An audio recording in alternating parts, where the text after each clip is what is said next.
YouTube, what's going on, man? It's your boy Xerxes here, back with another video for the Frostblades Trickster in 3.22 Trial of the Ancestors League. I have an update for the build. I've made some upgrades, and in the last video, I was sitting somewhere around 23, 24 million DPS, I believe. And right now, my current POB, I'm at 46 million, so I've doubled my damage. I think when I started upgrading, I had around 16 or 17 divines and maybe like 1,000 chaos. So I spent maybe 5 divines, 6 or 7 divines maybe, but doubling my damage from 24 to 46 on 6 divines. So I'll go over all the upgrades that I made, but I do want to just run another map showcase so you guys can see what the build looks like in its current form. We have a T16 Dunes map with Veritania.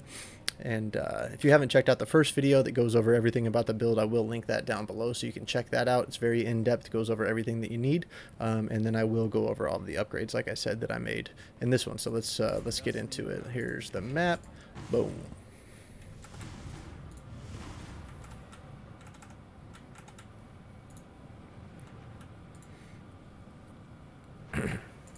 All right.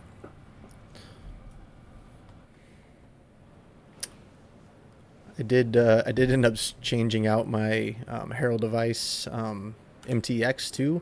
I have quite a few of them just because I love explosions. So as you can see, I've spent a lot of money on this free game, but I was using the automaton one earlier. Now I believe I'm running the Stygian one. It's a little bit cleaner, and it's actually not quite as harsh on my PC. I have a decent PC, but it's just getting a little old, and it's a little sluggish. So anything that I can do to help makes a difference. So let's run through here. The mapping, like I said, if you haven't seen the first video, go and check that out. But the mapping with this build is just absolutely insane. Everything just blows up.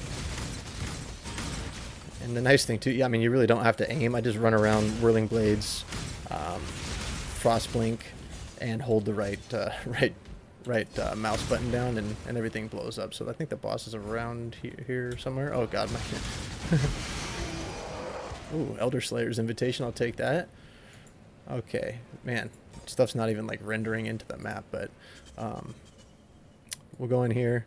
One thing that's important to note on these bosses too, you do have Ancestral Protector and Vol Ancestral Warchief, and whichever one you pop second, we'll use 2 of those ones. And so at least that's the way I understand it. I could be wrong. If you know different, drop a comment down there and point me in the right direction. But when I pop these, there'll be 2 of them. And then when I pop the this is the Ancestral Warchief, there's 2 of them, right? So with your Vol, you want to have 2 of those. So you pop your 2 Protector Totems, and then you pop your Vol Ancestral Warchief, and that will optimize your damage.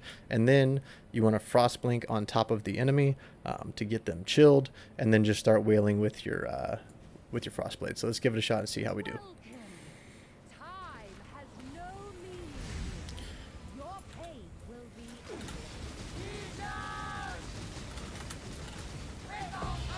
And she's down.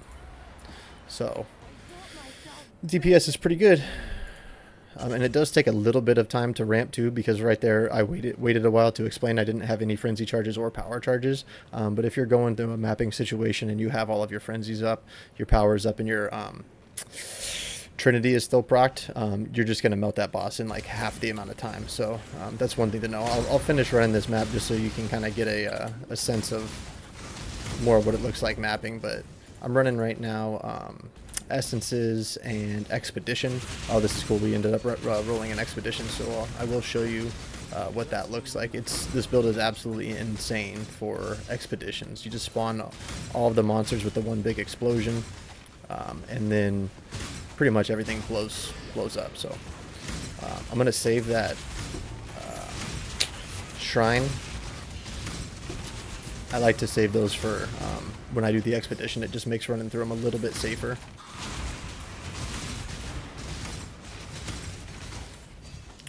And then I'm running red altars as well.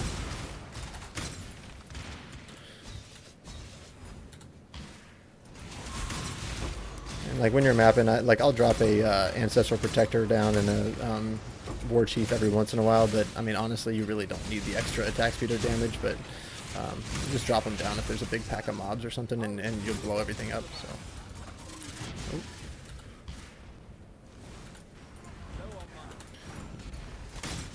These guys can be a little bit of a pain, but most of the time you blow them up before they even get to you. Okay, so let's get this. I am running the one where when you get a shrine, you get another one as well. So sometimes we get like the acceleration shrines, and you're just it's like hard to control your character, to be honest with you. But we'll just pop this down, say there. I like to check these and see, like, monster hits can't be evaded. You're gonna get wrecked if you do that, right? So unfortunately, this is one where you kind of got to go and look and find, okay, it's this one right here. So maybe we'll just do everything to the right of that and see if that works. That should be good. And so we'll just pop this. Vol Ancestral War Chief, this, stand in the middle of everything, and it just blows to shit. It's so much fun. I really can't say enough about how much fun this build has been to put together and play.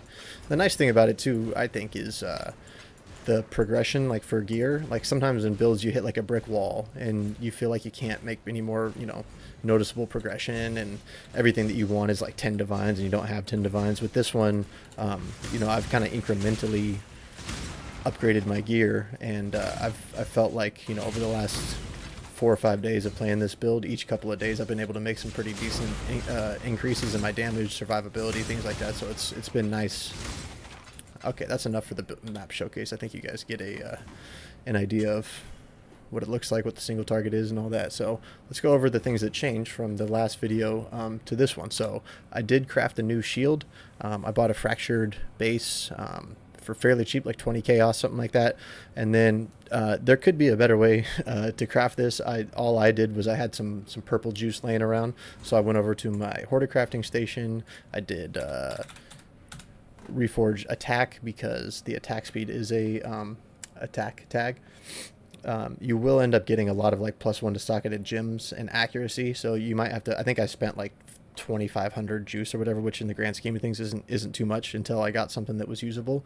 And at first I did craft on, I had an open prefix after I finished everything. I crafted on, added flat cold and fire, and then I went on POB and actually looked, and the 8% of cold is extra chaos for me, was actually more damage. So if you get a shield like this and you have an open prefix, go on POB and just change the modifiers and see, because I think if you don't have a high amount of damage, the flat damage is actually better in that case. Okay, so that's upgrade number 1.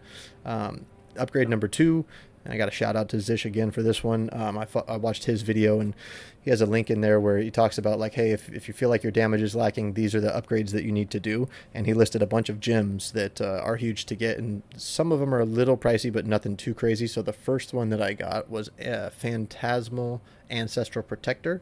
And you obviously want to make sure that you have Panopticon anointed here on your amulet. And what this does is it gives you, that's Culling Strike, I'm an idiot, increased effect of your Ancestor Totem buff. So this just gives you more attack speed based on your Phantasmal Ancestral Protector. So that's a good one to have. I ended up getting, I had a 2020, I believe it was Divergent Frostblades. Is it in here? Yeah, it was this one right here. I had this for the duration of cold ailments, but my damage is enough now where I do not need that, and a 2120 Frostblades was actually more damage for me, so I got that. I ended up picking up an Awakened Elemental damage with attacks, which I'm leveling up right now. Even a level 1 LE damage with attacks was more DPS than a 2020 regular one, so if you can afford to get one of those, get one of those. And the last one that I got was Anomalous Nightblade, and this gives you increased effect of elusive from this. And so, as you know, as a Frostblades Trickster, we are taking advantage of all of this elusive scaling, right? So we have elusive crit multi here. We get skills supported by Nightblade have increased effect of elusive, so our crit multiplier is pretty insane, 345 with nothing, right? Once we hit something and get elusive, it jumps up a shit ton. So that's upgrade number 2. And then I was level 93 when I recorded the last video. I am 95 now, so I got these 2 points right here, I believe, or no, I think I already had one, and so I allocated this to get a Watcher's Eye with flat cold damage. Ideally, you would want something with maybe like precision attack damage or, you know, base crit with hatred, but I'm not a millionaire. So this one was, I think I got it for a divine. I'm fairly certain. Don't quote me on that, but I think it was something like that. And so this one gave me a massive damage increase. And then one thing I didn't cover in the last video that I kind of screwed up on was this jewel right here. I am using an impossible escape. And this gives you passives within the radius of Hexmaster can be allocated without being connected. So Hexmaster is this notable here. So anything in this circle you can allocate without having to connect to all the way to it, right? So I take Breath of Rhyme, Heart of Ice, and I ended up taking Static Blows, actually, which was the biggest 1 point increase that I could get once I hit 95, because we are shocking through the Yoke of Suffering, right? Which at the very bottom of this, it says your elemental damage can shock. So we are shocking. I looked when I was fighting Cirrus last night. I believe I had 30% chill on him and 30% shock on him. So I did use those numbers in the POB when I was calculating my damage. And I wasn't sure what kind of chills and shocks I was getting, but I was pleased to see that I was getting fairly decent shocks and chills on Pinnacle bosses, which was nice. I did also use a couple of tattoos. Unfortunately, I had to use, I think there's 3 right here, suppress, suppress, and suppress. I would like to change that to get more mark effect. But for me, because I do switch from these gloves to these gloves when I'm doing single target. If I was fighting Veritania with these, she would have died even quicker, actually. But these are for mapping. The additional strikes and pierce is just too good to not have while mapping. But if you're just doing single target, you can run some of these with +1 frenzy on them. It is more single target. But I was like at like 96 or 97% spell suppression capped, or not capped, but spell suppression. So I had to end up using a couple of tattoos. That is something that I need to fix. And then one of the last couple, I was running. And so if you're not familiar, in the last build I covered that you actually don't need to run Fortify on your chest anymore. In previous leagues, we would run the chance melee hits have chance to fortify as the Eldritch implicit. But with tattoos now, if you allocate this 1 strength node, you can actually get that for, yeah, I guess it's not free. It's 1 point that you have to spend, but it is nice to have. Melee hits always fortify, so no matter what, you're never going to not have fortify. The other one, there was a chance that you could fall off if you weren't attacking a lot, but with this one, you have fortification always, right? So that's nice, and that means that we're able to switch. I was running Grace effect up there, but one of the guys in the Discord actually mentioned that Hatred effect is much better, so I switched it over to Hatred and my damage went up a significant amount. And then the last thing that I changed was this magic jewel that I have right now, and I ended up just getting one with life and attack speed if you've dealt a crit recently, because our crit is capped, so we are always getting that 8% increased attack speed. And the reason for this magic jewel is the bubonic trail, so you get 24% increased movement speed while affected by a magic abyss jewel, so you need 1 magic abyss jewel in here. So I did cover this in the last video. If you're curious about why I'm running these 2, refer back to that last video. It's a pretty interesting tech that you can do, and not a lot of people are doing it from what I've seen, so